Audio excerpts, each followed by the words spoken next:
Bagaimana jelinya orang tua kita? Nah, agama itu nomor satu, angkanya satu.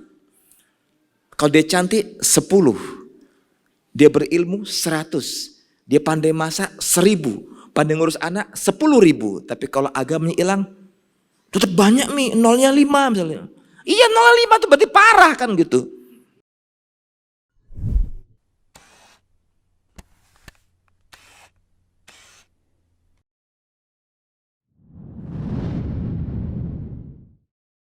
Bismillahirrahmanirrahim. Assalamualaikum warahmatullahi wabarakatuh. Alhamdulillahirabbil alamin. Wabihi nasta'inu ala umuri dunya waddin. Wassalatu wassalamu ala ashrafil anbiya'i wal mursalin.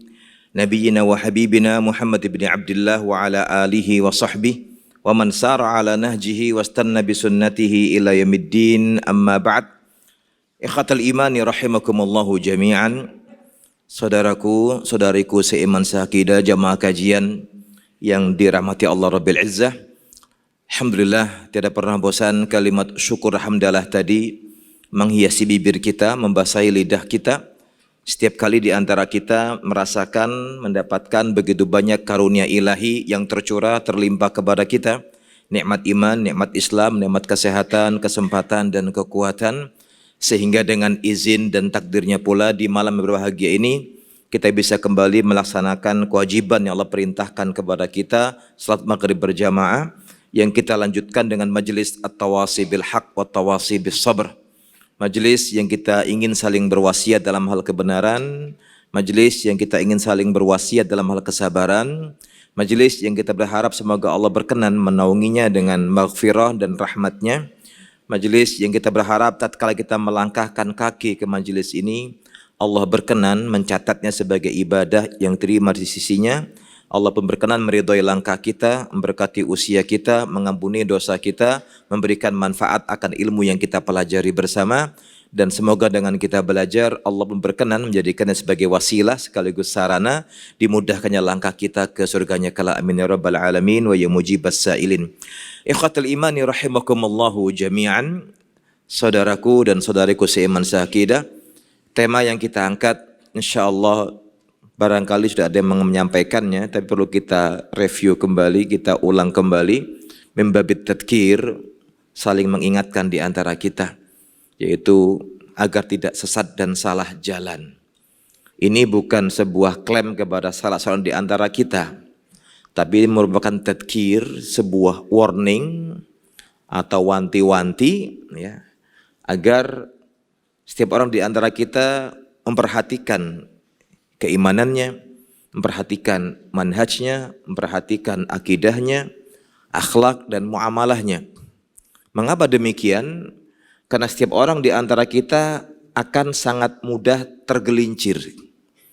Akan sangat mudah tergelincir. Mudah sekali.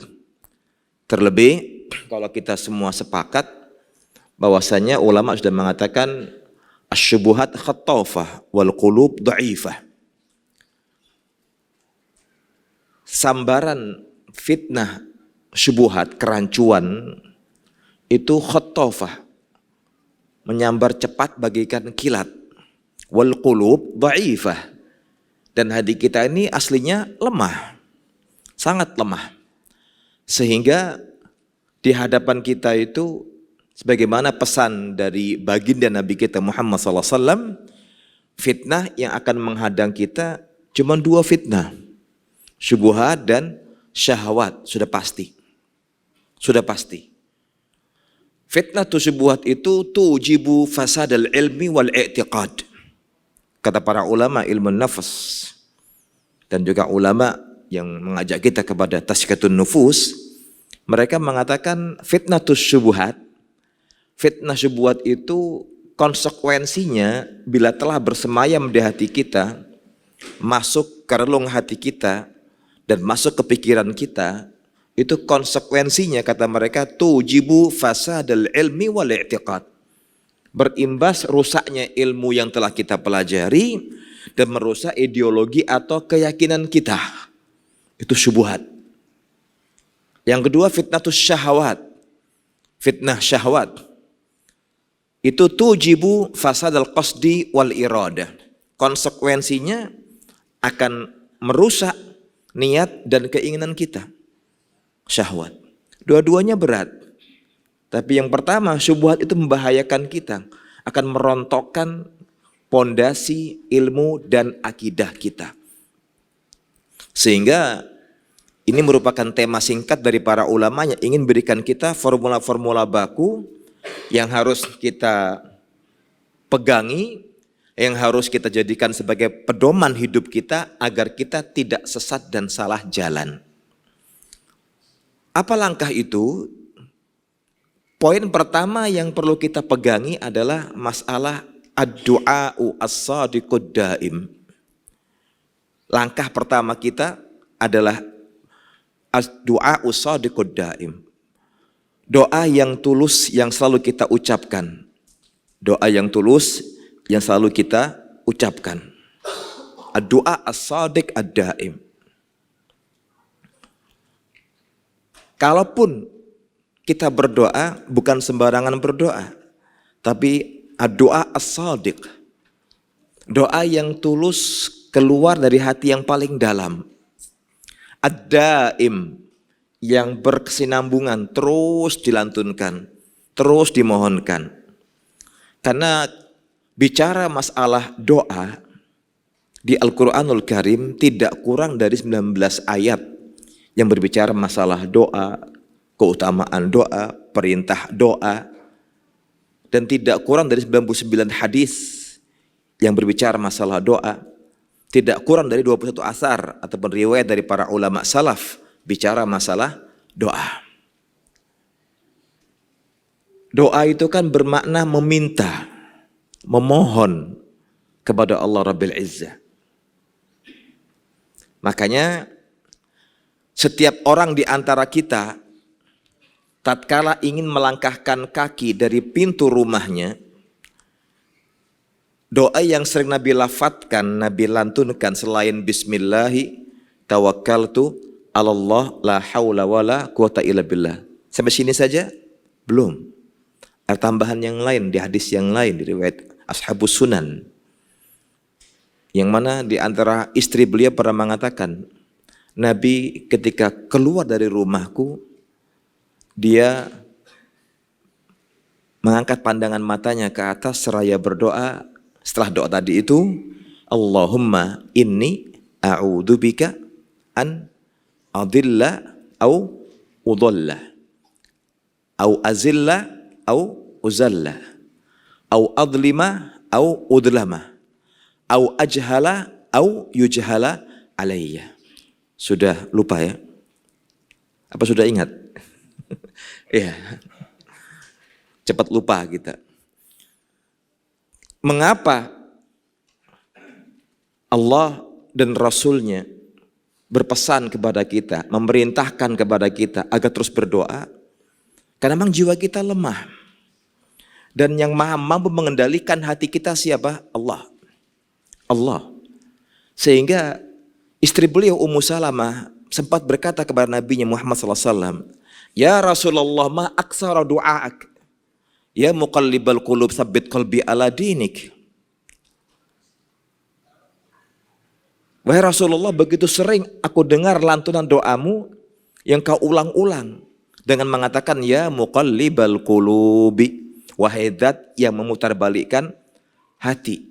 Sabbit qalbi ala dinik, teguhkan hatiku tetap berada di atas agamamu. Kalau sekaliber Nabi kita Muhammad SAW tidak pernah henti melantunkan doa, permintaan seperti itu, bagaimana kita? Siapa kita? Jangan nanya nggak tahu siapa kita. Ya harus tahulah kita kan. Emang siapa kita? Ya kita siapa? Paling gitu kita. Artinya bila sekaliber baginda Nabi kita Muhammad SAW yang Allah telah ampuni dosanya ketika dia masih hidup, yang sekarang, yang lalu dan akan datang, dan dia sebagai seorang nabi yang Allah berikan peluang memintakan syafaat dan dikabulkan syafaatnya, dan jelas dia menghuni surga. Begitu kuat dan terus kencang doa beliau, terlebih kita, karena kita punya hajat. Sering yang kita ulang-ulang bahwasanya tatkala kita di posisi terlemah dalam segala bentuk usaha kita, maka yang bisa menopang kekuatan kita hanyalah doa. Terlebih Nabi kita pernah bersabda, ad-du'a silahul mu'min. Doa itu adalah senjata pamungkas seorang mukmin. Doa, ya. Kembali kepada doa yang tadi Nabi bacakan. Nabi baca, Allahumma inni a'udzubika an adilla au udalla. Di hadapan, di luar rumah kita itu sudah menghadang 4 aspek ini. Ad-dhalalah, perkara yang menyesatkan. Au azzallah, perkara yang menggelincirkan. Ad-dhulmu, tindakan kedzaliman. Dan apa? Al-jahlu, tindakan bodoh dan kebodohan. Sampai redaksi doa Nabi itu aktif dan pasif. Entah kita nanti di luar rumah kita itu berbuat tindakan sesat sebagai pelaku atau sebagai apa? Korban. Atau sebagai korban.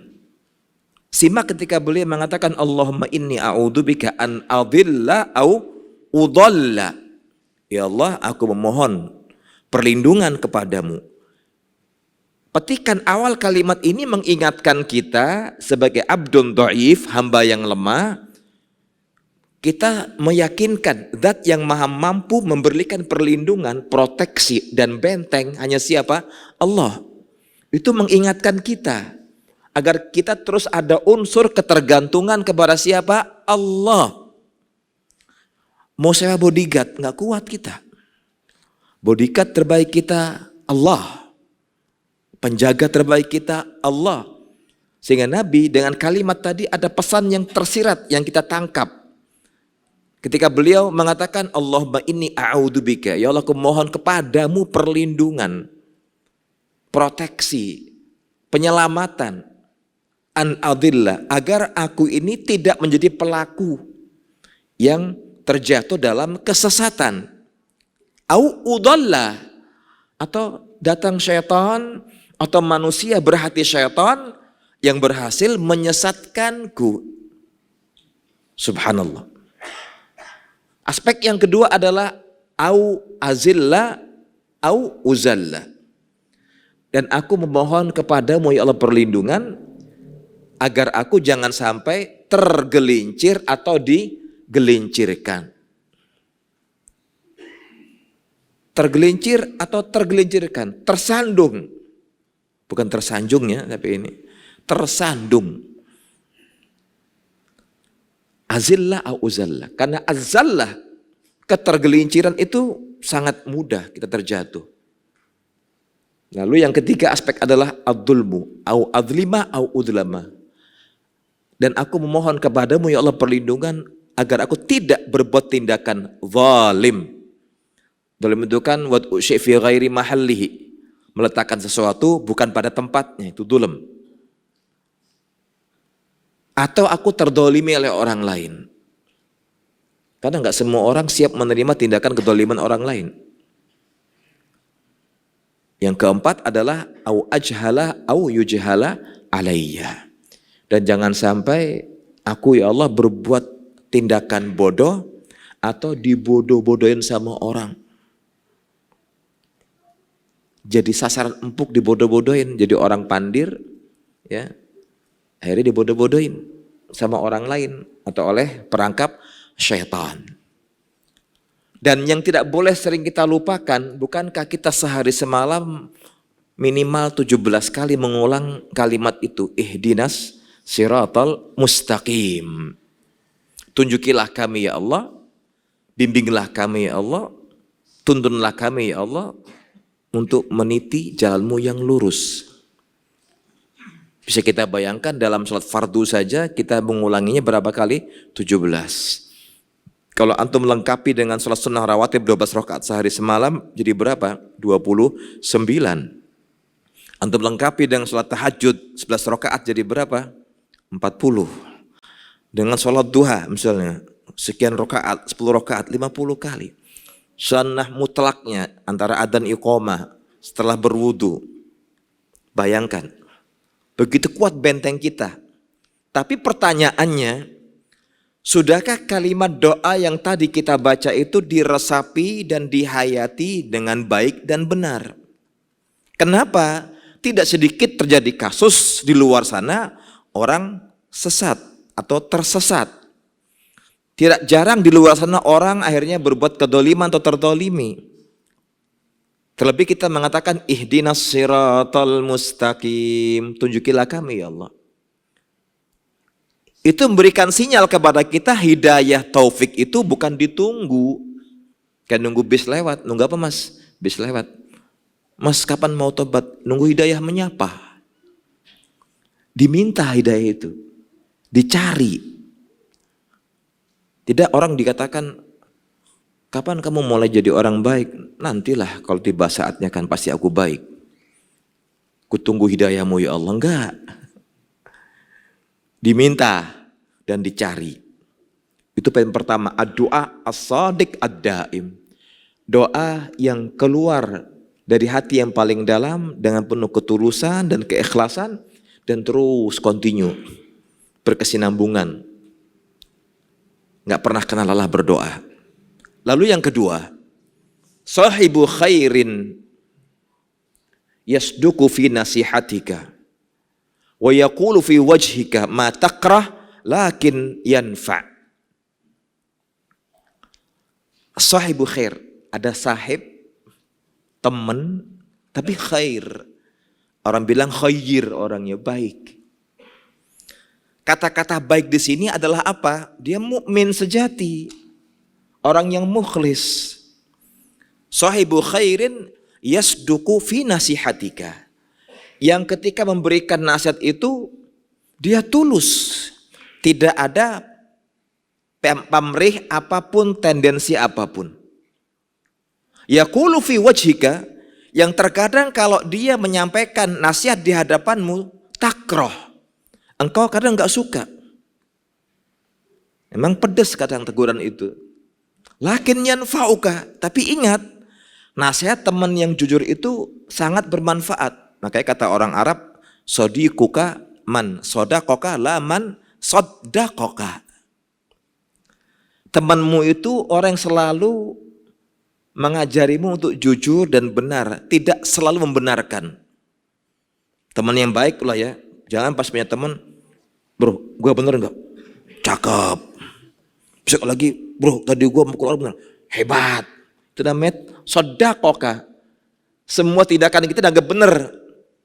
Maka kata para ulama, sodikuka, teman sejatimu itu adalah man sodakoka, yang lurus dan selalu mengarahkanmu kepada hal yang lurus, bukan man sodakoka, yang selalu membenarkan tindakanmu. Jadi juga benar kan? Benar. Asal bapak senang, ABS akhirnya kan. Ini penyakit. Karena teman itu punya pengaruh. As-sahib sahib, kata orang Arab. As-sahibu sahib. Makanya kalau dengar orang Arab yang ngomong pakai bahasa Arab Indonesia, sahib, sahib, ketawa orang Arab asli. Oh, karena kita biasa merubah lahjah kita. As-sahibu sahib, teman itu, sahabat itu sahib, punya pengaruh. Makanya orang Arab menamakan kartu ATM bitaqatus sahab. Nah, tarik, karena menarik teman itu. Walaupun gak punya tangan, tapi ada yang menarik dari dia. As-sahibu sahib, sahabat dekat itu punya pengaruh, punya dampak. Sehingga pesan mereka kepada kita para ulama dan juga Nabi pernah mengatakan kepada kita, la tusahib illa mu'minan. Jangan pernah salah seorang di antara kalian mencari sahabat kecuali kriteria yang layak engkau jadikan sebagai sahabatmu itu illa mu'minan, sosok mukmin sejati. Itu pesan Nabi. Sehingga beliau sudah memberi kita warning, wanti-wanti, peringatan bahwasanya la tusahib. Jangan pernah sekali-kali engkau melangkah mencari sahib, sahabat, sohbah yang melekat denganmu keseharianmu illa mu'minan, kecuali memang dia itu sosok pribadi mukmin sejati. Karena mukmin sejati itu akan terus berusaha memberikan manfaat kepada saudaranya, bukan malah madharat. Bukan madharat. Terngiang dengan ada sahabat saya yang dulu teman sekolah saya, qadarullah ketika usia SMP tergelincir dengan teman-teman yang bermasalah sampai kepada puncak pelanggaran yang membahayakan fisik, mental dan juga agamanya. Datang kepada saya ibunya dan menceritakan, teman antum sudah sempat taubat Ustadz, anak saya. Tapi teman-teman yang lama nggak ridho temannya taubat.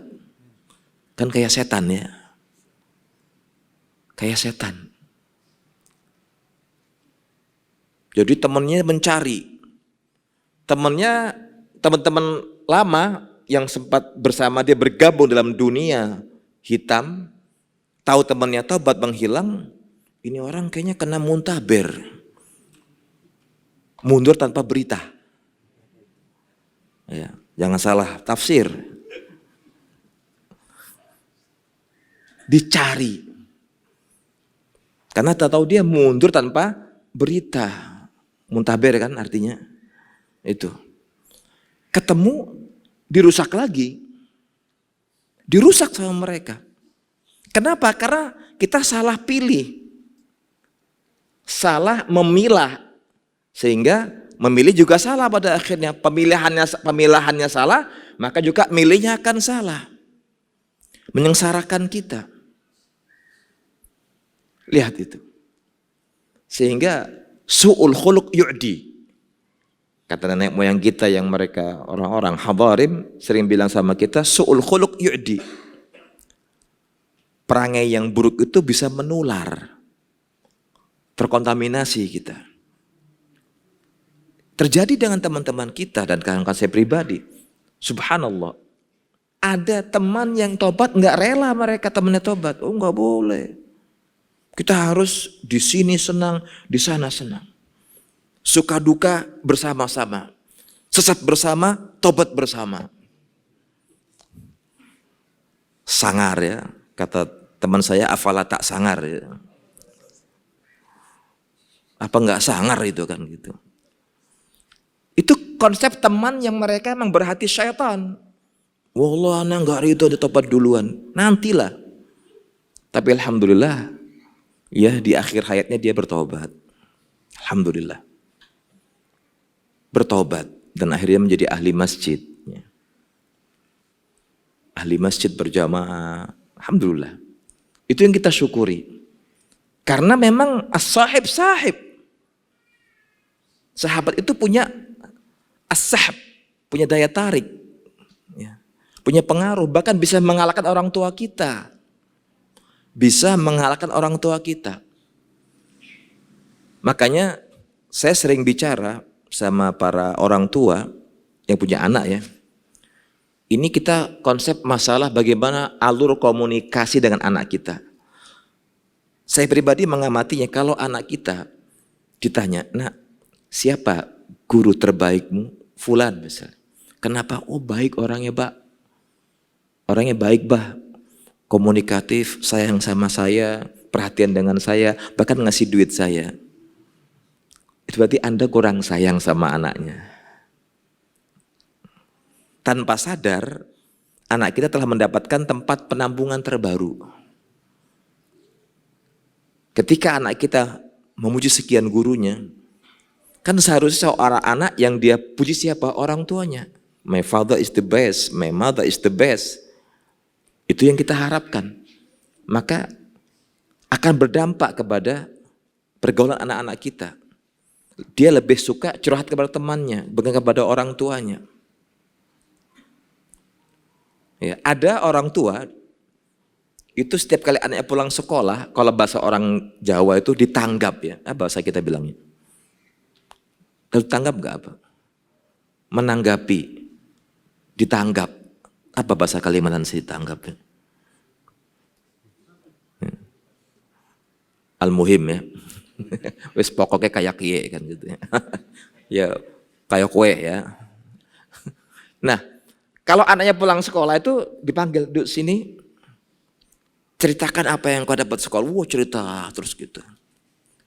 Itu orang tuh, karena anak kita jangan sampai dia di sekolah mengelu-elukan gurunya, di rumah mengelo-elokan.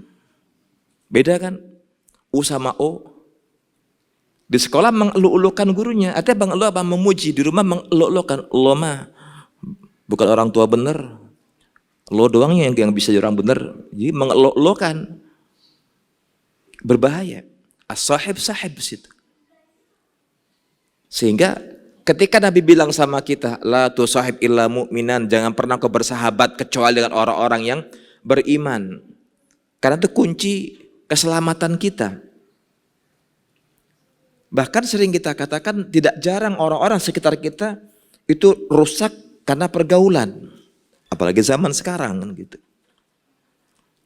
Lalu yang kelima. Keberapa? 3 ya. Udah ngelamun semua berarti ini. Yang ketiga. Kata para ulama, yang ketiga adalah syekhun murabbi yubassiruka bi'uyubika. Cari orang tua yang dia sosok seorang murabbi, mendidik orang dengan baik, yang setiap saat dia selalu mengingatkan akan aib dan kelemahanmu. Orang tua yang bijak atau syekh yang bijak, yang dia bisa mengarahkan, mengingatkan kesalahanmu dan aibmu. Jangan pernah meremehkan orang tua. Jangan pernah. Ya. Dulu saya pribadi sering duduk sama orang tua-tua ngobrol. Akan terus muncul kata-kata bijak dari mereka. Nggak hanya dari Pak Ndul itu kata-kata bijak. Core of the core. Nah, intinya inti, ahlinya ahli, enggak. Kan baru muncul Pak Ndul itu kan. Tapi kalau orang tua yang zaman-zaman dulu kita tuh dekati mereka. Ya. Karena orang tua yang lahir di tahun 30, 40 ya, atau sebelum 50 itu banyak kisah yang bisa kita petik. Dulu kan kalau kecil, ayo kakek, nenek cerita zaman dulu. Nyata, bukan khayal.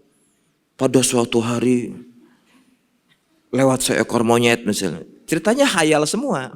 Tapi kalau orang tua kita enggak. Menceritakan bagaimana orang tuanya, bagaimana perilaku, bagaimana akhlaknya. Kita ambil kata-kata bijak dari mereka.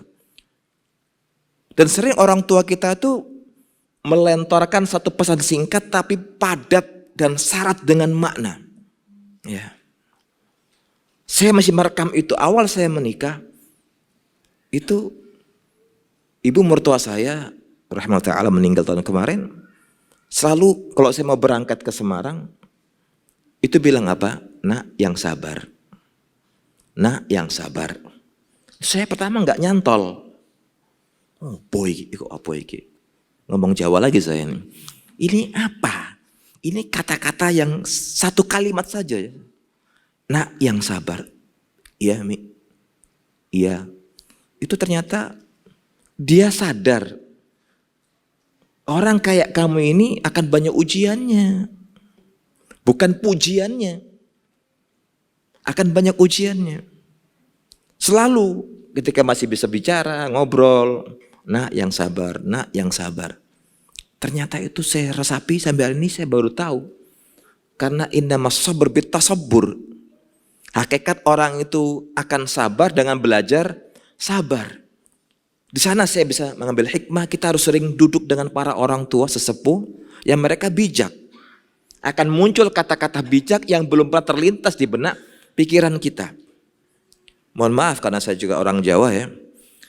Nenek moyang kita kan dengan Jawa mereka itu sering memberikan sebuah ungkapan yang mereka mohon maaf, ungkapan baik mereka terkadang itu mengarah ke dalil yang benar.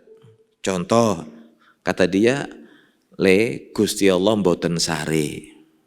Ada orang Jawa di sini? Banyak ya. Akeh temen. Jawa Tengah apa Jawa Barat? Apa Jawa Timur? Jawa Tengah. Ngapak apa ngopok? Ya. Gusti Allah mboten sare. Allah tidak tidur. Itu pesan singkat.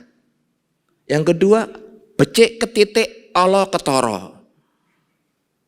Tuh nyahok kan? Nggak ada di kamus. Becik ketitik Allah ketoro.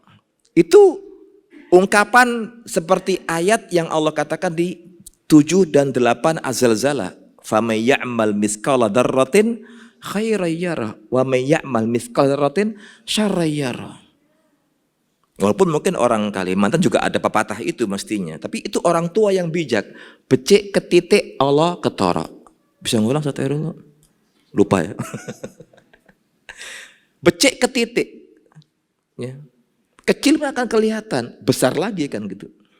Itu banyak pesan yang begitu berharga. Karena kita butuh orang tua, syekhun murabbi yubassiruka bi'uyubika. Dampingi terus olehmu orang tua yang bijak, apalagi seorang syekh yang berilmu, supaya dia terus membuka cakrawala kita dan mengarahkan kita. Nah, ini enggak benar, ini enggak bijaksana. Walaupun mohon maaf orang tua kita enggak pernah sekolah loh ya. Orang tua saya itu SR enggak lulus. Bayangkan SR, apa SR itu? Sekolah rakyat, belum SD itu, ya. Dulu nggak ada TN, Taman Nak-Kanak itu ya, bukan TK ya.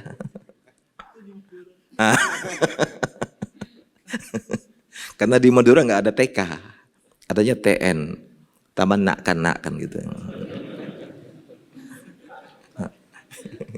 Ada Madura di sini? Ada? Udah. Orang Madura, udah taretan berarti ya. Iya. Jadi memang kita katakan mereka banyak hal yang begitu indah kita petik, walaupun nggak sekolah mereka, karena ala fitratihim, mereka di atas fitrah pasti. Tulus mereka bilang demikian, dan memang kita sering mendengar itu ya. Jadi kadang pendidikan tinggi kita nggak menjamin jadi orang yang dewasa dan bijak, tapi orang tua pengalaman yang mereka petik. Dan sampai hari ini saya terus berusaha dekati orang-orang tua saya masih hidup untuk menggali dari mereka. Oh begini, oh begini, begini. Itu penting. Lalu yang keenam, 4 ya? Ya. Alhamdulillah nggak ngantuk berarti ya. Sudah adzan? Belum. Berapa adzannya? 7 menit. Nggak lama lagi insya Allah, ya paling 10 menit ya. Alimun mukhlisun amil fi ilmihi yurshiduka ila tariq. Cari orang yang alim, yang dia ikhlas dalam menyampaikan ilmunya dan dia mengamalkan ilmunya, yang selalu menuntunmu menuju jalan yang lurus, on the track. Artinya itu mustarsyid. Kita jadi orang mustarsyid, kita minta bimbingan kepada orang yang berilmu, guru. Carilah guru, yang gurumu itu orang yang mukhlis, ya, ikhlas, dan dia mengamalkan ilmunya. Mungkin para orang tua di sini yang pernah sekolah zaman dulu, dapat guru-guru yang tua-tua gitu, selalu ngomong begini, ciri guru yang ikhlas itu kalau ngomong masuk ke hati. Bukannya lekit ya, bukannya lekit, tapi masuk ke hati. Kenapa? Ma kharaja minal qalb wasala ilal qalb. Segala sesuatu yang keluar tulus dari hati yang paling dalam akan melekat dalam hati. Itu saya alami dan banyak orang saya ajak bicara. Sebutkan ciri guru yang baik. Mereka bilang, zaman dulu. Zaman dahulu kala, kata mereka. Ustadz-ustadz kita itu, ciri mereka orang yang mukhlis, kalau ngomong melekat di hati, terkenang dan terngiang. Subhanallah, terekam oleh murid-muridnya. Maka carilah guru yang seperti itu, alim, mukhlis, amil bi'ilmihi. Karena berat untuk orang bisa ikhlas. Alim, mukhlis, amil bi'ilmihi. Sudah dia berilmu, ikhlas, dan mengamalkan ilmunya. Makanya Imam Syafi'i itu mengeluh kepada gurunya. Siapa nama guru Imam Syafi'i? Waqi'. Syakautu ila waqi'in su'a hifdhi fa arsyadani la tarki ma'asi fa inna ilma Allahi nurun wa nurullahi yuhda li'asi. Syafi'i mengatakan syaqatu ila waqi'in, saya pernah mengeluh kepada Imam Waqi' su'a hifdi, hafalanku yang mulai buruk, hafalannya mulai berkurang. Dan kata beliau fa arsyadani ila tarkil ma'asi, Imam Waqi' mengarahkanku agar aku meninggalkan maksiat. Fa inna ilmallahi nurun, karena ilmunya Allah itu cahaya. Jangan dipakai kalau orang-orang sebagian kita, ini contohnya al ilmu nurun, ilmunya turunan. Nah, salah menafsirkan kalimat bahasa Arab ya. Dari mana mas al ilmu nurun? Ini ilmu turunan kan gitu ya. Itu hebatnya orang kita. Cuma orang Indonesia yang paling hebat dunia ini ya. Karena semua dimakan masalahnya, beton dimakan gitu ya, tongseng dimakan gitu. Jadinya punya istilah aneh-aneh gitu kan. Artinya Imam Waqi' mengatakan al ilmu nurun, ilmu itu cahaya dari Allah. Wa nurullah la yuhda li'asi, dan cahaya Allah itu tidak akan diberikan kepada pelaku maksiat. Imam Malik ketika melihat Imam Syafi'i orang yang brilian, cerdas, berilmu, masya Allah, apa dia inni arallaha ja'ala fi qalbika nuran fala tudfi'u bidulmati al-ma'siyah. Hai Syafi'i, aku mendapati Allah telah berkenan memberikan cahaya dalam hatimu. Jangan kau padamkan dengan gelapnya kemaksiatan. Dan Syafi'i juga mengatakan, kita harus butuh seorang irsyadu ustadzin, petunjuk seorang ustadz yang dia memang capable dan dia kredibel dalam bidang ilmu agama. Yursyiduka ila thariq, yang selalu menuntunmu ke jalan yang lurus ya. Sampai dulu saya punya ustadz, itu saya masih merekam beberapa pelajaran bahasa Arab dia. Kelas 3 SD masih saya rekam bahasa Arab itu. Dan dia kalau ada anak-anak yang di kelas bersuara kucing, meow, mbek gitu, dia nyari sama rotannya. Ketemu dipukul anak itu, pahanya. Ustadz nggak mukul kamu ya, mukul setanmu. Itu dia betul-betul ucapannya tulus dari hatinya. Saya pernah punya guru, masya Allah dia sekarang masih hidup, alhamdulillah mau dia terus panjang umur istiqomah. Saya pernah dapat nilai fikih waktu itu 70. Saya masih merekam di kelas 5 SD. Saya yang salah jawab soal. Kita sholat menghadap kemana? Dulu kan kita pahamnya menghadap barat. Dari kecil kan barat. Karena pas kiblat kita di kota saya Banyuwangi itu barat. Saya tulis barat, dicoret.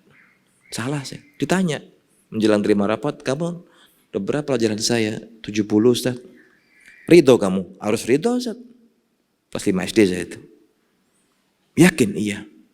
Kenapa kamu salah jawab? Saya enggak pernah salah. Saya benar. Menghadap barat. Ya sudah. Saya ganti nilainya 80 ya. Alhamdulillah. Itu terkesan buat kita bagaimana arahan dia. Sudah dan? Belum? Lanjut? Iya. Berapa menit? 1 menit? 1 menit ya? Mulai lagi ya? Baik. Lanjut apa berhenti dulu? Lanjut terus ya? Boleh. Sampai malam?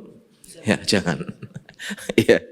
Jadi kita katakan pada poin yang ke berapa tadi? 4 ya. Alimun mukhlisun amil bi'ilmihi yursyiduka ila tariqin. Nah, pas adanya. Carilah orang berilmu yang ikhlas dan mengamalkan ilmunya, yang dia akan terus membimbingmu untuk meniti jalan yang benar. Baik, kita lanjutkan tadi ke berapa? Keempat ya. Yakin keempat? Iya. Berarti sekarang yang ke-5 ya. Agar kita tidak sesat dan salah jalan, tatkala kita saat ini merasa hidup di dunia, hidup di muka bumi, tentu dunia ini bukanlah tempat tinggal selama-lamanya buat kita. Kita hanya sementara di muka bumi ini. Jadi IMB kita itu nggak jelas. Bukan izin mendirikan bangunan, tapi izin menempati buminya nggak jelas. Ya, Maka poin kelima adalah harus punya fahmun wa ilmun bitabi'atit tariq wa fitanid dunya. Miliki ilmu dan pemahaman yang benar tentang tipikal jalan yang ada di depan kita dan fitnah dunia. Terus gali, pelajari, fahami dengan ilmu yang kita terus pelajari untuk mengenali tipikal jalan yang kita lewati dan juga fitnah dunia. Fitnah dunia. Karena Allah sendiri yang mengingatkan kita. Allah ketika menciptakan kita di muka bumi ini mengizinkan kita untuk berbuat dan beramal. Tapi jangan terbuai dengan kehidupan duniawi. Sehingga dipetikkan ayat ke-33 surat Luqman, Allah menegaskan kepada kita, fala taghurrannakumul hayatud dunya wala yaghurrannakum billahil ghurur. Apa kata Allah? Maka jangan pernah sekali-kali kalian tertipu oleh kehidupan duniawi. Jangan sampai kita punya prinsip ka'annahu lid-dunya khuliqa walahu khuliqat. Ini prinsip orang-orang yang memang kita katakan hedonisme. Dia merasa untuk dunia saya diciptakan dan untuk saya dunia diciptakan. Sehingga pakai istilah aji mumpung. Jadi ketika Mas tobat, nantilah bila telah tiba saatnya. Mas kapan tobat? Nanti bila telah tiba saatnya. Allah yang menciptakan kita, yang menciptakan dunia dengan segala isinya, itu maha tahu. Sehingga Allah mengingatkan kita cukup dengan formula baku yang Allah ingatkan kita dengan mengatakan, fala taghurrannakumul hayatud dunya. Jangan pernah sekali-kali setiap orang di antara kalian tertipu dengan kehidupan duniawi. Dan jangan sampai pula syaitan menipu kalian sehingga lupa hakikat kehidupan yang sekarang kalian jalani. Alladzi khalaqal mauta wal hayata liyabluwakum ayyukum ahsanu amala. Dialah Allah yang menciptakan kematian dan kehidupan untuk menguji kalian siapa di antara kalian yang terbaik amalannya. Bukan terbanyak amalannya tapi terbaik. Akhlasuha wa aswabuha. Yang didasari keikhlasan dan menepati tuntunan syariat. Dunia boleh saya nikmati? Boleh. Tapi jangan terbuai. Sehingga lupa. Sampai mungkin dia akhirnya memiliki slogan, ya, muda foya-foya, tua kaya raya, mati masuk surga. Kata orang Betawi, pada lebau menyan.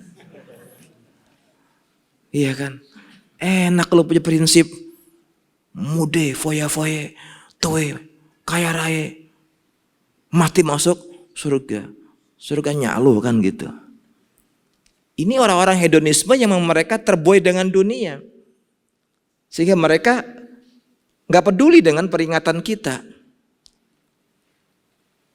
Kadang-kadang mereka pakai akal menjawabnya. Loh Ustadz, bukankah Allah menciptakan dunia dengan segala isinya untuk kita nikmati? Iya.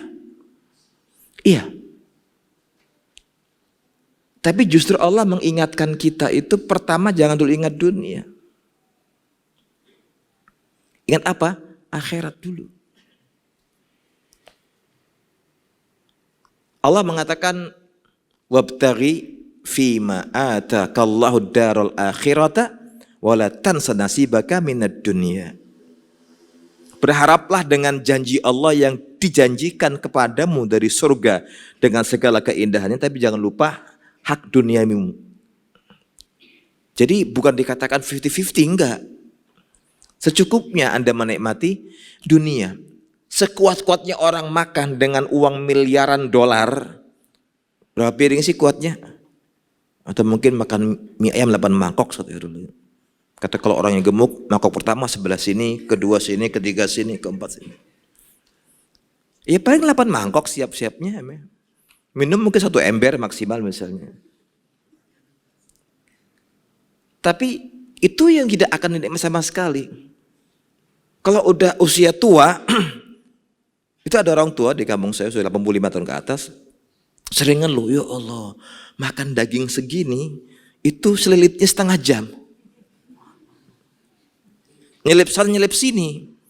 Itu manusia gitu kan. Sekarang Anda mau apa coba? Mau berlama-lama di dunia nggak bisa. Itu orang tua yang ngomong, ya Allah, daging secuil baru dikunyah, nyari linggisnya itu setengah mati, setengah jam. Itulah dunia. Sehingga Allah menegur kita, fala taghurrannakumul hayatud dunya. Jangan sampai kalian tertipu dengan kehidupan duniawi. Ad-dunya mal'unah, mal'unun kullu ma fiha. Hakikat dunia itu terlaknat. Terlaknat. Terlaknat semua yang ada di dunia kecuali 3 hal.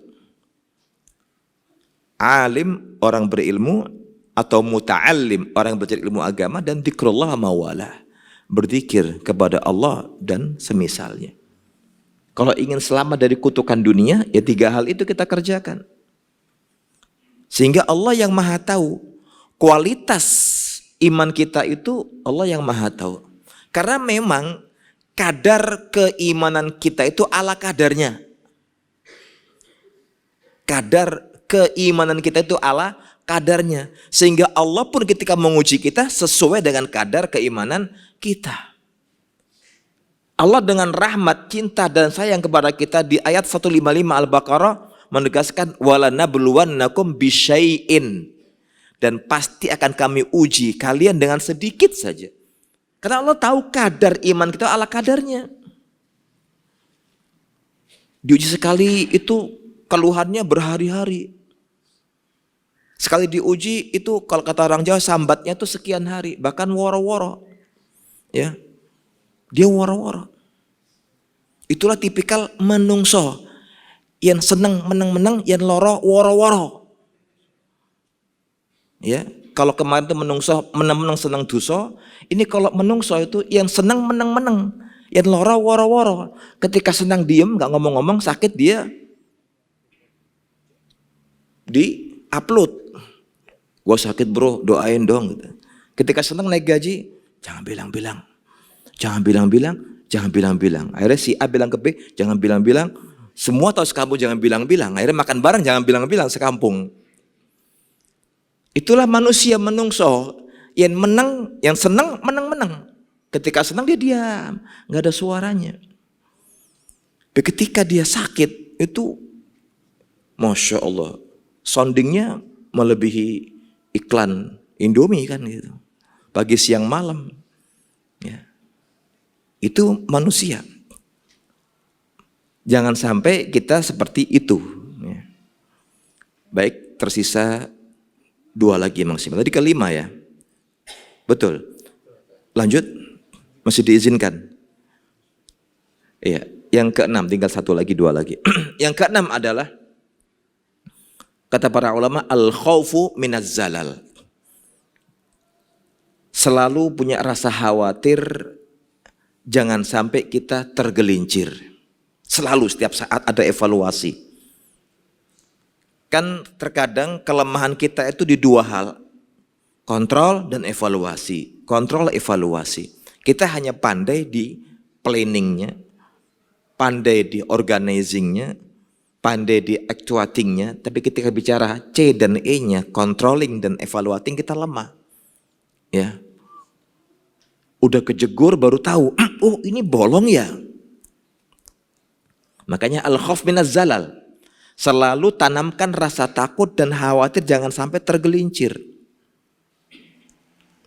Anda harus pada posisi orang yang waspada. Waspadalah kan gitu.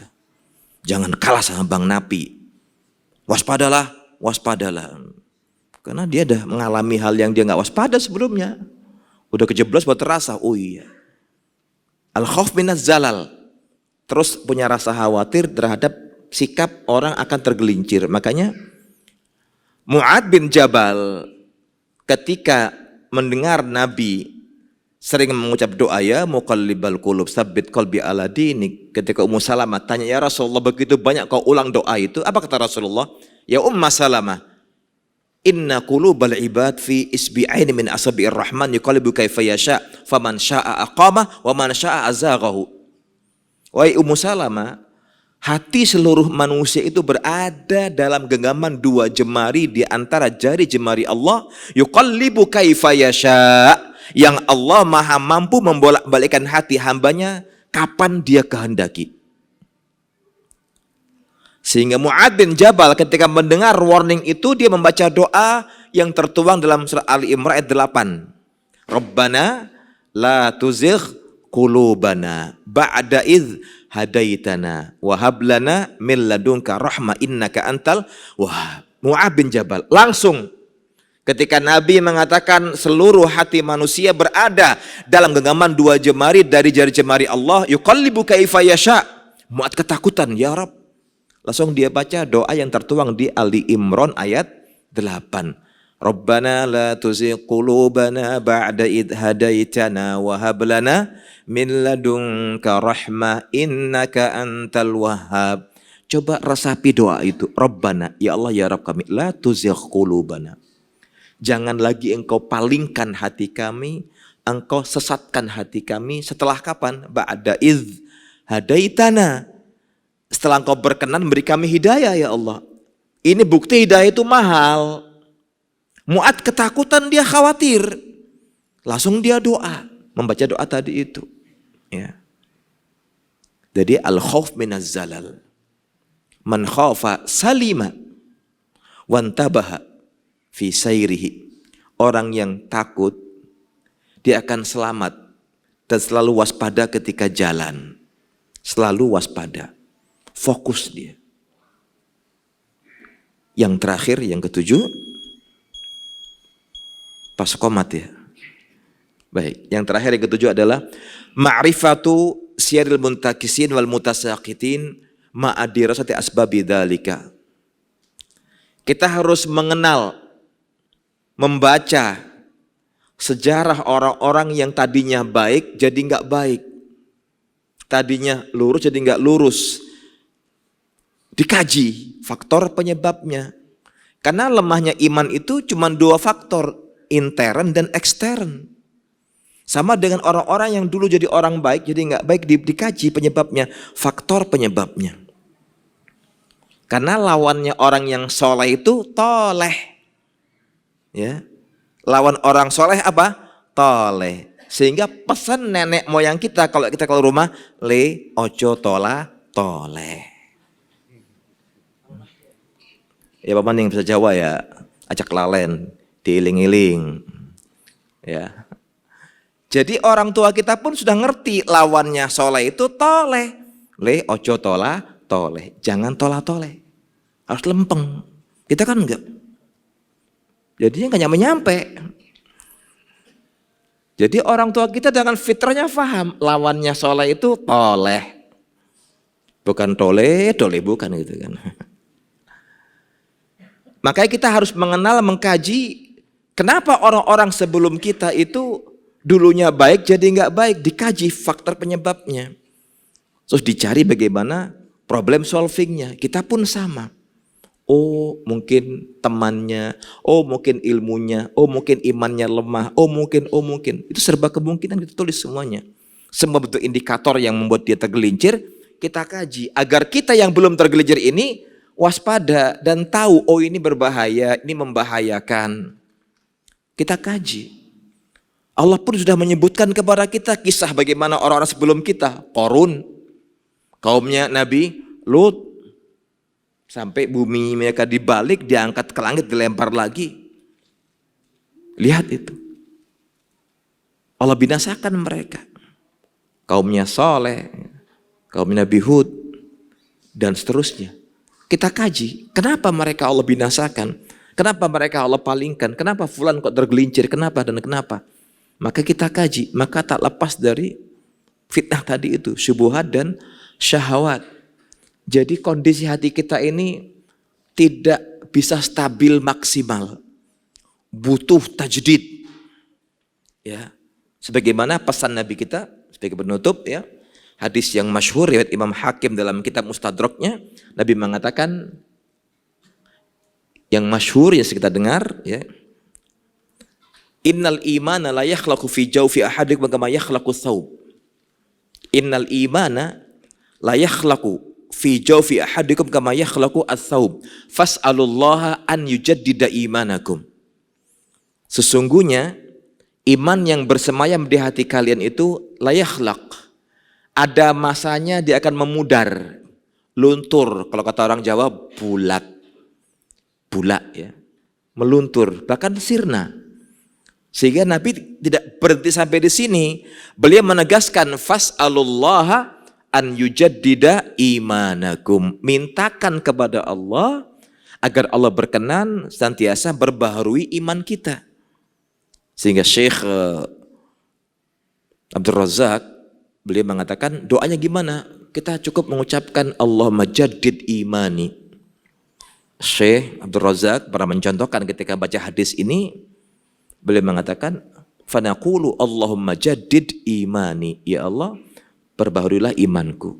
Terus minta kepada Allah at-tajdid, biar iman kita refresh. Kalau HP kita nggak rela mati, kita cas setiap saat terus recharge lagi, jangan lupa iman kita butuh juga cas juga. HP kita terus nggak boleh mati. Sama dengan hati kita, lebih berbahaya matinya hati. Karena kalau kata para ulama salaf, mereka mengatakan inna ihtimama salaf bil batin asyad min ihtimamihim bid dhahir. Perhatian kaum salaf kepada batin mereka alias hati itu lebih besar ya perbandingannya ketimbang memperbaiki penampilan lahiriahnya. Karena secara umum seorang mukmin sejati itu sholahud dhahir dalilun ala sholahil batin. Secara umum ya, pribadi mukmin sejati bukan orang munafik ya. Kalau mukmin sejati itu sholahud dhahir, kebaikan penampilan lahiriah dia itu cerminan bersihnya hati dia. Munafik lain lagi mereka.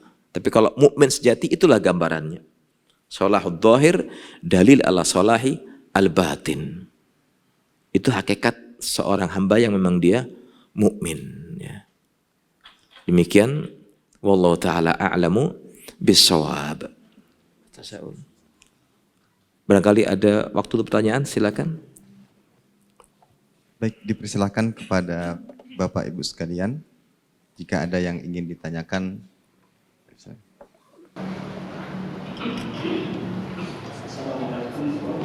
Waalaikumsalam warahmatullahi wabarakatuh. Iya.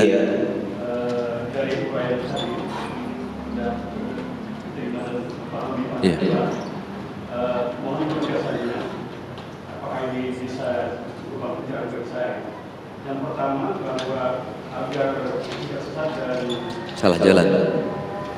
Tidak salah jalan tadi.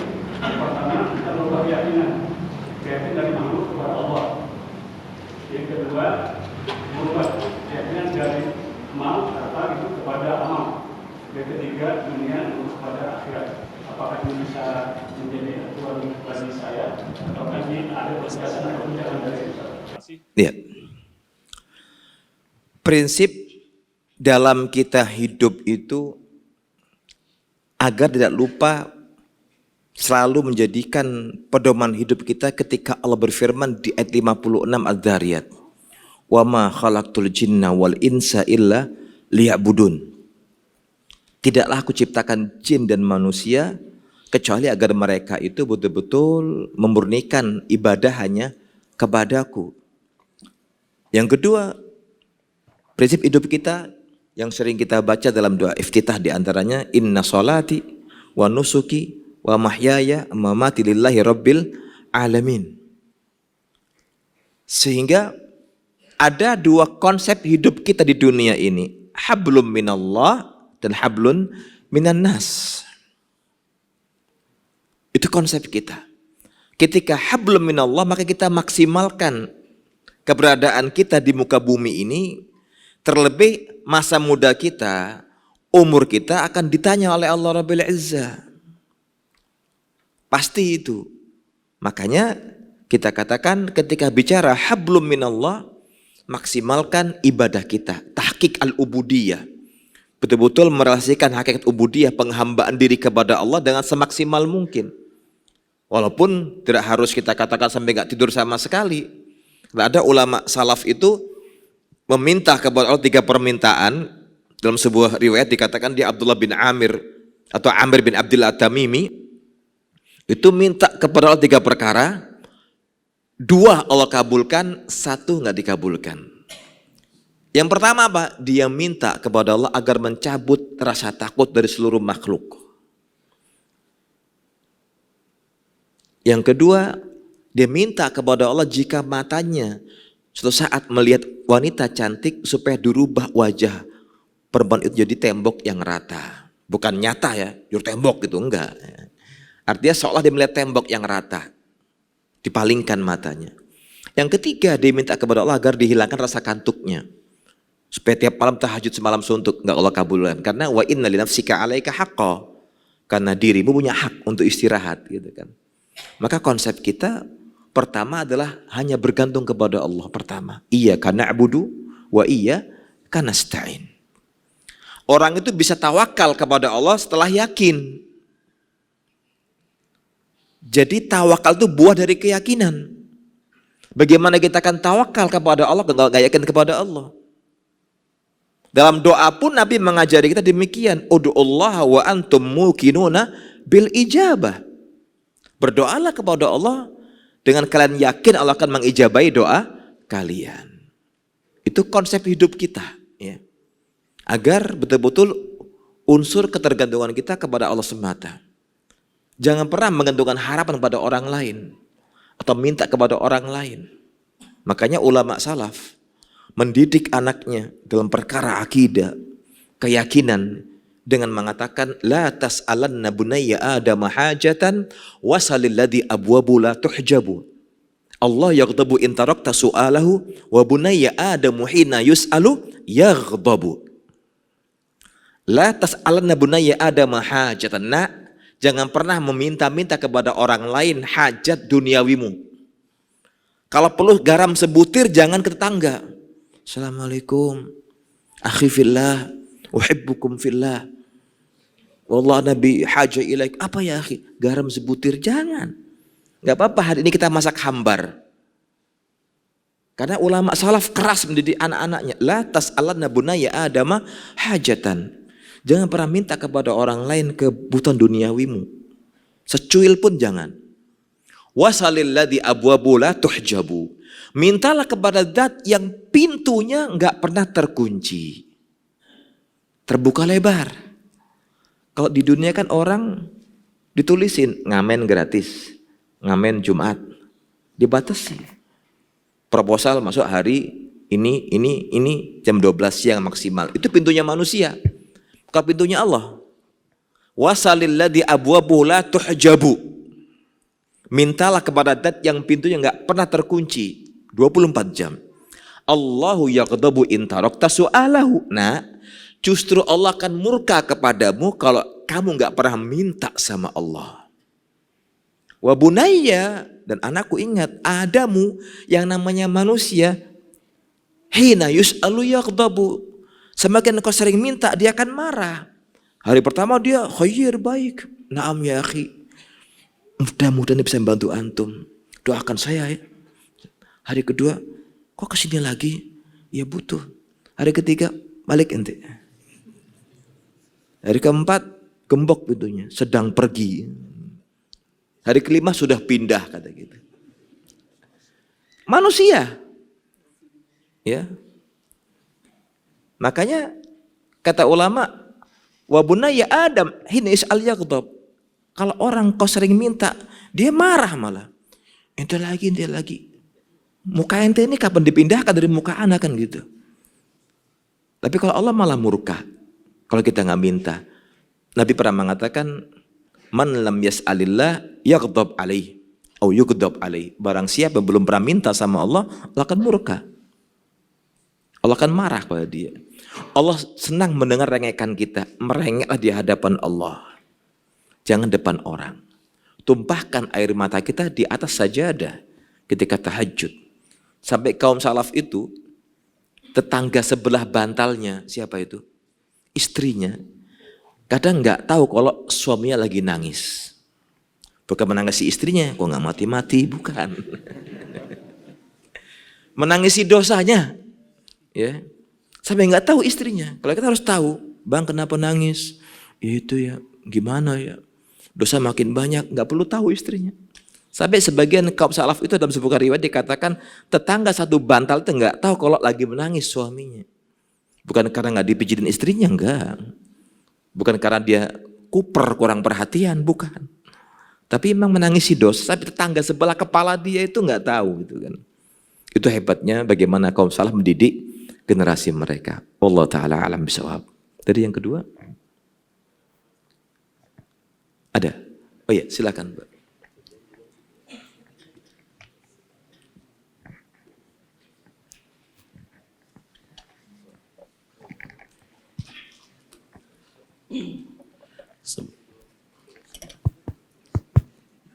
Sebagaimana Ustadz jelaskan tadi, Iya. Kita berhubungan dengan yang tua-tua. Kami melihat apakah ada hubungan antara orang tua dengan hidayah Allah.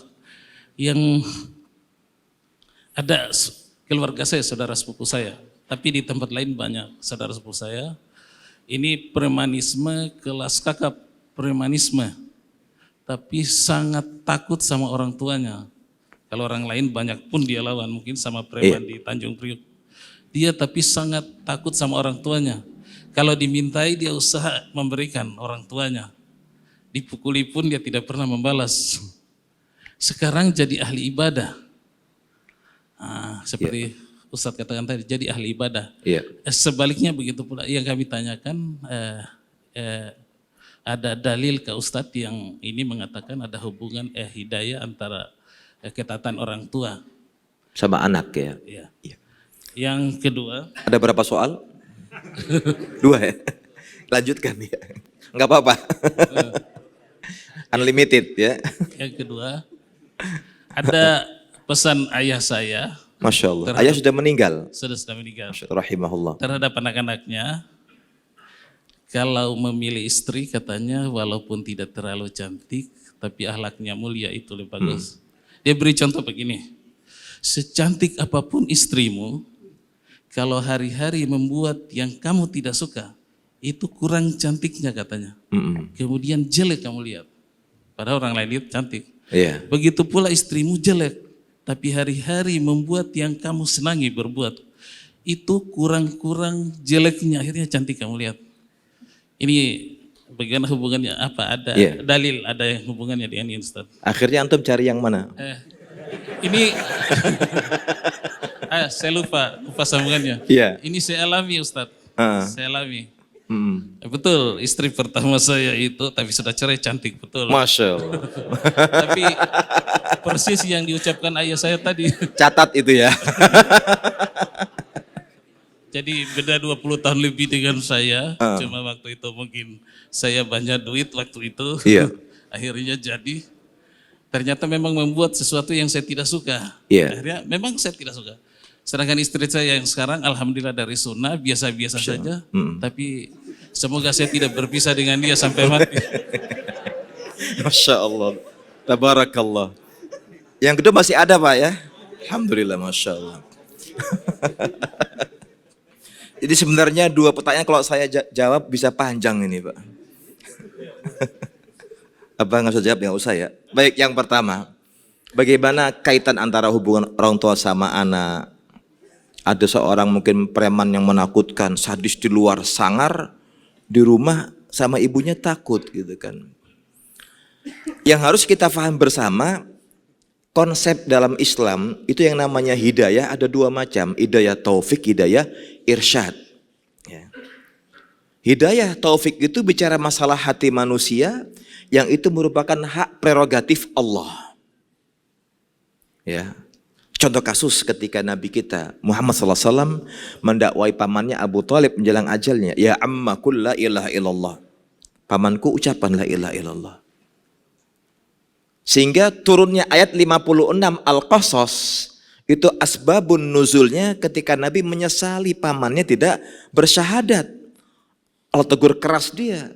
Innaka la tahdi man ahbabta walakinallah yahdi may yasha wa huwa a'lamu bil muhtadin. Memang nyaris Abu Thalib mengucapkan la nggak bisa. Tapi Allah sudah mengendaki semuanya. Takdir menentukan lain. Itu terkait hidayah taufik. Yang kedua hidayatul irsyad. Itu kewajiban setiap orang di antara kita dan para nabi dan para ulama yang berdakwah. Menuntun manusia ke jalan yang benar. Diajarkan, disampaikan, dinasihatkan. Dengan segala metode yang paling bijaksana sesuai dengan tuntunan syariat Islam. Ya. Jadi itu pertama. Hidayah irsyad itu tak lepas dari usaha kita dalam perkara yang kedua untuk terus melantunkan doa, melafadzkan doa. Karena di antara doa yang dikabulkan oleh Allah wa da'watul walid liwaladihi atau ala waladihi. Doa orang tua berupa doa kebaikan untuk anaknya atau doa orang tua berupa doa keburukan untuk anaknya. Makanya Nabi SAW itu pernah bilang sama kita, la tad'u ala auladikum. Jangan pernah sekali-kali kalian mendoakan keburukan untuk anak-anak kalian. Kenapa? Dikhawatirkan pas menepati waktu dikabulkannya doa, terkabul doa kalian. Saya sering mengulang kisah ini. Ketika saya kecil kelas 2 SD, sampai 3 SD. Ada seorang anak berantem keras dengan orang tuanya. Bertengkar, ngangkat suara. Sampai anak mengatakan, udah saya minggat aja. Kata bapaknya, minggat sana gak usah balik sekalian. Iya. Jarak setengah jam dia minggat, balik anaknya. Tapi diantar dengan ambulan. Lihat, saya masih merekam peristiwa itu.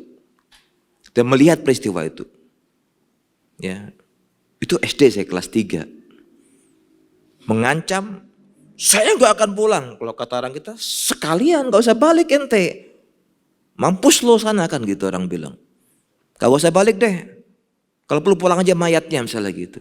Itu hitungan jam maksimal setengah jam balik. Tapi diantar sudah berstatus mayit. Kecelakaan dia. Pecah kepalanya. Bukan kecelakaan di jalan raya. Di dermaga kapal. Lihat itu. Itu subhanallah. Yang Nabi sampaikan kepada kita warning agar kita jangan sembarangan mendoakan anak kita. Seburuk apapun anak kita, doakan kebaikan, doakan kebaikan. Kisah nyata ketika saya di pesantren, ada orang tua wali, masih teman dari kakak saya itu. Anaknya dipindahkan ke tempat kami. Saya tanya, emang anak ente kenapa? Ya Allah Ustaz, ya Allah kenapa? Kalau udah perempuan, ibu-ibu bilang, ya Allah Ustaz, itu berarti udah nggak kuat, ya nggak kuat manggul. Bilang, emang kenapa? Hari ini mecahin naku orang, besok genteng, besok piring, besok gelas. Terus lo gamparin, enggak, gua emang cerewet, tapi gua pegang kepalanya. Jadi anak soleh ya nak, penghafal Quran ya nak. Lihat, kalau kita kan udah marah, dasar anak setan.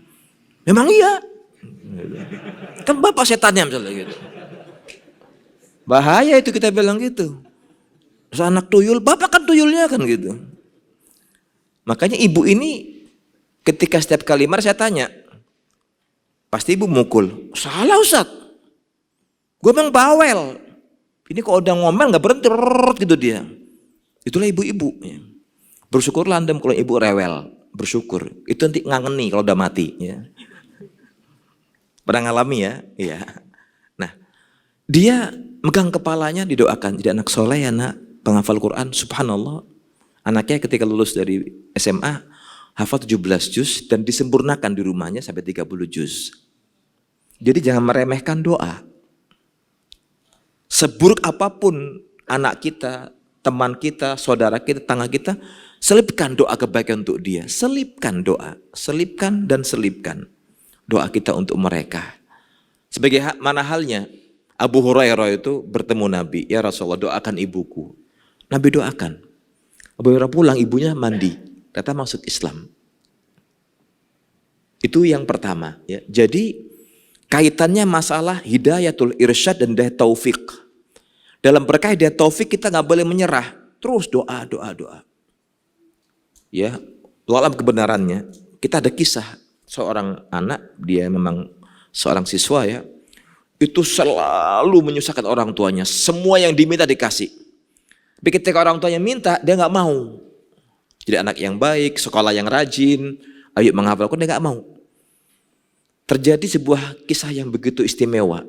Si anak heran, setiap kali dia bikin masalah, ayahnya diam, sholat. Akhirnya anaknya nangis. Papa ini malah nggak marah sekarang. Sholat lagi. Maka sebagian salaf itu mengatakan, wa ya bunayya, wahai anakku, akan kutambahkan jumlah rakaat sholat sunnahku untuk kebaikanmu.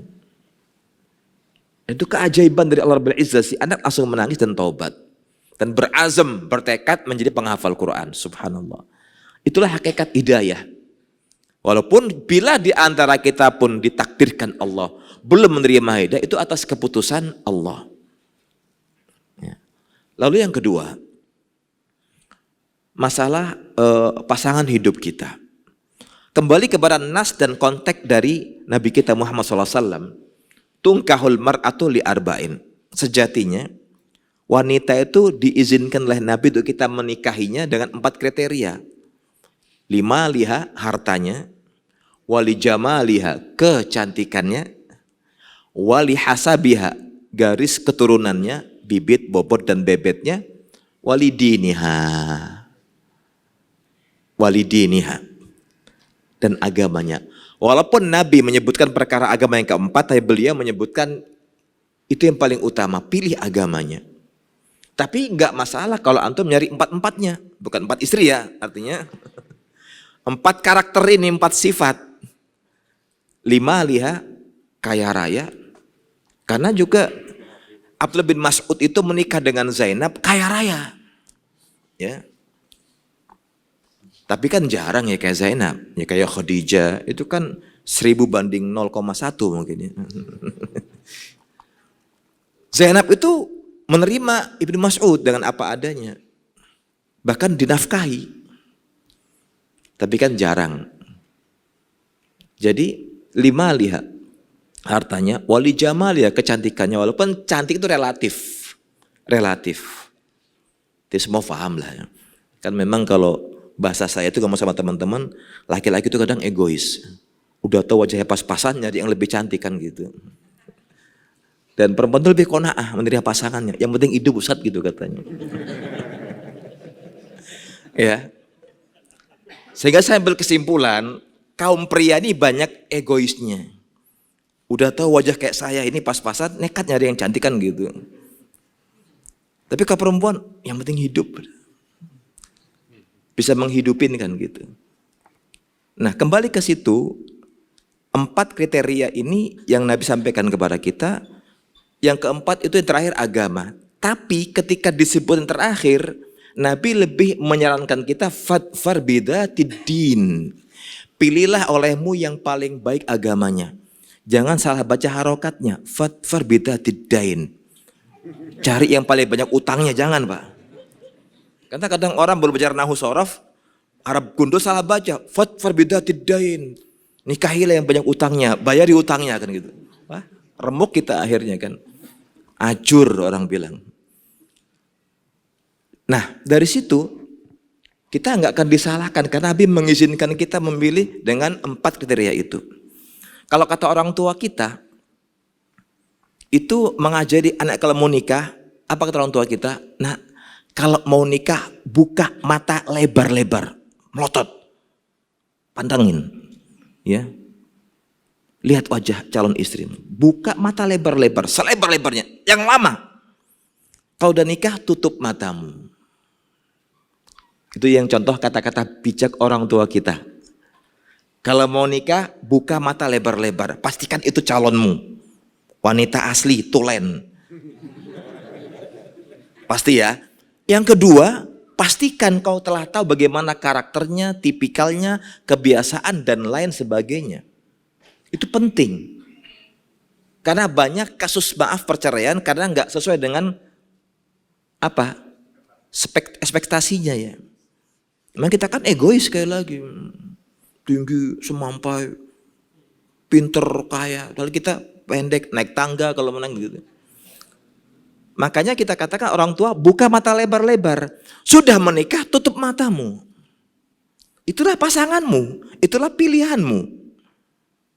Makanya kan di zamannya pada sahabat mengeluh, ya Rasulullah, istriku itu gampang goyang, mudah digoda orang. Ya. Bukan gampang goyang-goyang ya, tiktokers bukan. Artinya apa? Iman istriku itu gampang goyang. Apakah dia cantik? Cantik Rasulullah. Kamu cinta? Cinta Rasulullah. Udah kamu nasihat? Sudah. Balik maning gitu. Ya sudah, itu ujianmu. Kalau kamu masih mencintainya, engkau ingin mengumpulinya, kumpul dengan dia terus diarahkan. Itu ada, gitu kan. Itu ada. Memang perempuan itu dhaifah. Perempuan itu lemah memang. Karena dia dari tulang rusuk yang bengkok. Fa innahunna khuliqna minad dila wa inna a'waja dila a'laha. Tulang yang paling bengkok paling atas. Kalau engkau pasangkan lurus patah. Engkau biarkan ya bengkok, itu perempuan. Enggak bisa lempeng dia. Makanya kita katakan memang cantik itu relatif. Relatif. Sehingga memang Nabi bilang sama kita fadfar bitatid din. Pilihlah olehmu seorang wanita yang dia beragama yang baik. Agamanya yang baik. Karena kalau beragama baik itu lebih mudah untuk diarahkan. Kalau dapat cantik beragama, Masya Allah itu kata orang Jawa bejo gitu kan. Ketiban rembulan. Ya, ada, itu pasti ada. Ya kayak mereka para sahabat Nabi dan seterusnya. Maka kita katakan pandailah memilih pasangan hidup itu yang memang kita betul-betul sudah tahu bagaimana kriteria utama dan timbangan agama. Ya, bukan timbangan logika kita. Karena menimbang baik buruk sesuatu itu bukan dengan logika kita. Enggak, tapi agama. Oh, ini secara agama hartanya ada, cantik, garis turunannya bagus dan dia beragama, khalas bismillah. Walaupun mohon maaf, sesempurna apapun seorang wanita, itu tetap mendapat predikat melekat sampai hari kiamat. Dia adalah naqisatu aqlin wa dinin. Lemah akalnya dan lemah agamanya. Itu yang kita pahami. Sehingga kita tidak sampai salah atau menyalahkan secara spontan. Ya, karena kita menikah ingin saling melengkapi, bukan saling menyakiti. Walaupun terjadi hal yang kita ingin itu wajar, itu sudah menjadi sunatullah. Tapi bagaimana kita menyiapkan diri masing-masing pasangan siap dengan ilmu yang dia miliki ketika berinteraksi dengan pasangan hidupnya berbuat sesuai dengan tuntunan syariat. Maka kita katakan memang orang sepakat, orang tua itu bilang begitu, nak, secantik apapun istri tapi akhlaknya jelek maka luntur. Makanya kata orang tua saya, orang tua kita itu, agama itu angkanya 1. Cantik tambah 0, jadi berapa? 10. Pintar masak 02, berapa? 100. Cerdas jadi berapa? 1000.